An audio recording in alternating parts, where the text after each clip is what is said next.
Assalamualaikum warahmatullahi wabarakatuh. Nama saya Sultan Oktedi Cahya dari kelas 12 IPA 2, mata pelajaran PPKN dengan guru pengampu Ibu Triana Komalasari SPD.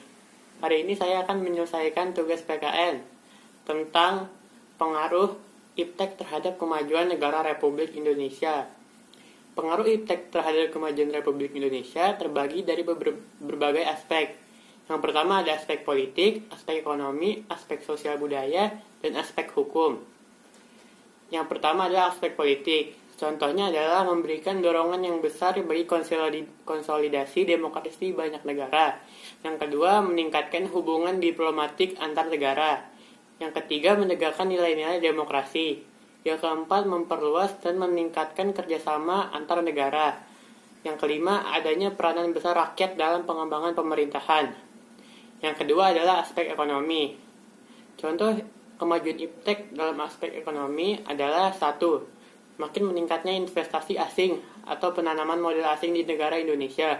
Yang kedua, makin terbukanya pasar internasional bagi hasil produk dalam negeri. Yang ketiga, mendorong peran pengusaha untuk meningkatkan efisiensi dan menghilangkan biaya tinggi. Yang keempat, meningkatkan kesempatan kerja dan devisa negara. Yang kelima, meningkatkan kemakmuran masyarakat. Yang ketiga adalah aspek sosial. Contoh dari aspek sosial adalah 1. Kemajuan teknologi informasi dengan munculnya internet yang makin canggih bisa mempermudah kita untuk mengakses semua informasi. Yang kedua adalah meningkatnya pola pikir ilmu masyarakat Indonesia. Dan yang terakhir adalah aspek hukum. Contoh kemajuan iptek pada aspek hukum adalah pertama, makin menguatnya supremasi hukum, demokratisasi, dan tuntutan terhadap dilaksanakannya hak asasi manusia, menguatnya peraturan perundang-undangan.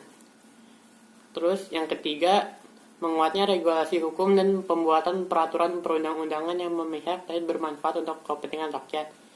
Yang keempat, menguatkan supremasi sipil dengan mendudukkan tentara dan polisi di batas keamanan, kedaulatan, dan ketertiban negara. Dan yang terakhir adalah makin menguatnya tuntutan terhadap tugas-tugas penegak hukum yang lebih profesional, transparan, dan dapat dipertanggungjawabkan. Sekarang dampak negatif pengaruh iptek terhadap kesatuan dan persatuan bangsa Indonesia. Yang pertama dari politik adalah negara tidak lagi dianggap sebagai pemegang kunci dalam proses pembangunan. Kedua, timbulnya gelombang demokratisasi. Yang ketiga, adanya ancaman disintegrasi bangsa dan negara yang akan menggoyahkan negara kesatuan Republik Indonesia. Selanjutnya adalah aspek ekonomi. Contohnya adalah terjadinya pengangguran bagi tenaga kerja yang tidak mempunyai kualifikasi yang sesuai dengan yang dibutuhkan.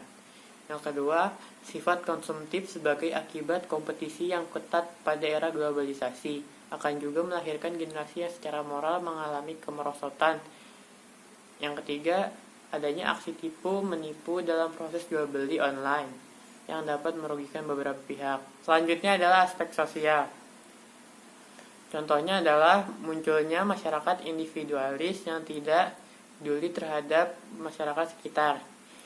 Dan yang terakhir adalah aspek hukum. Contohnya adalah kemajuan iptek dapat memunculkan kriminal jenis baru. Dan kemajuan iptek menimbulkan ancaman terhadap ketahanan nasional seperti melalui serangan siber. Mungkin itu saja yang dapat saya sampaikan. Wassalamualaikum warahmatullahi wabarakatuh.